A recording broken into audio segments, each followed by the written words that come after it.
ఆంధ్రప్రదేశ్ ప్రభుత్వము GO number 11117 సవరణ పేరుతో ఉర్దూ భాషను భూస్థాపితం చేస్తుంది. ఇది పూర్తిగా గ్రహించదగ్గ విషయం.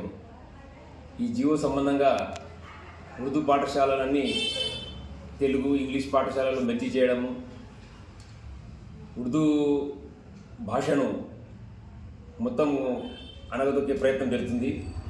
యూపీలో ఇప్పటికే ఉర్దూ స్కూల్స్ లేకుండా పోయినాయి. ఈ కూటమి ప్రభుత్వం బీజేపీ ఛాయలో నడుస్తుంది కాబట్టి బీజేపీ పాలసీని ఇక్కడ ఇంప్లిమెంట్ చేయడానికి ఆంధ్రప్రదేశ్ కూటమి ప్రభుత్వం కూడా పూర్తిగా సన్నద్ధమైంది.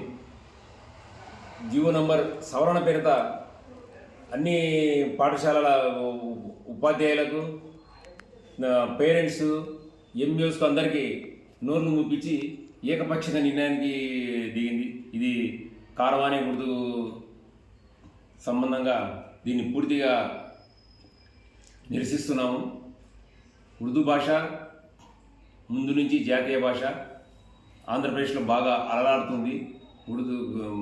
ప్రభుత్వం ఉర్దూ యూనివర్సిటీ కూడా ఏర్పాటు చేసింది. మళ్ళీ దాన్ని పునరుద్ధరిస్తున్నారు కాబట్టి ఆంధ్రప్రదేశ్ ప్రభుత్వం ఉర్దూకు ప్రాణం పోస్తుంది, బాగా అభివృద్ధి చేపడుతుంది అనుకుంటే, మరి ఈ ఉర్దూ నాశనానికి ఎవరు ప్రయత్నిస్తారో తెలియదు. కానీ ఈ క్లస్టర్ తర్వాత ఉర్దూ మెర్జ్ ఈ కొత్త కొత్త పేర్లతో సవరణ చేస్తూ మొత్తం ఉర్దూ స్కూల్స్ను కుదించడము, విద్యార్థులు ఉన్న చోట తీసుకుపోయి చిన్నపిల్లలను వేరే స్కూల్లో మెర్జ్ చేయడము, అంటే చిన్నగా ఉర్దూ మీద స్లో పాయిజన్, ఉర్దూను ఇది నాశనం చేయడానికి పూర్తిగా స్లో పాయిజన్ ఉపయోగిస్తుంది. దీన్ని గ్రహిస్తాము.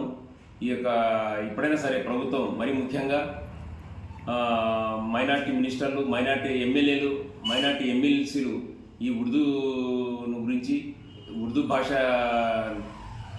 వినాశానికి పూనుకున్న ఈ సవరణను తిరస్కరించాలి.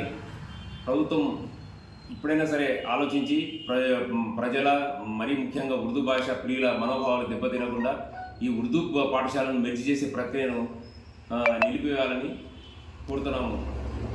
లేని పక్షంలో ఇది ఉర్దూ భాష ప్రియులు దీన్ని ఉద్యమంగా తీసుకొని పోయి రాష్ట్ర వ్యాప్తంగా ఉర్దూ భాష టీచర్స్ అసోసియేషన్స్ అందరూ భారీ ఎత్తున ఉద్యమిస్తారని తెలియజేస్తున్నాం.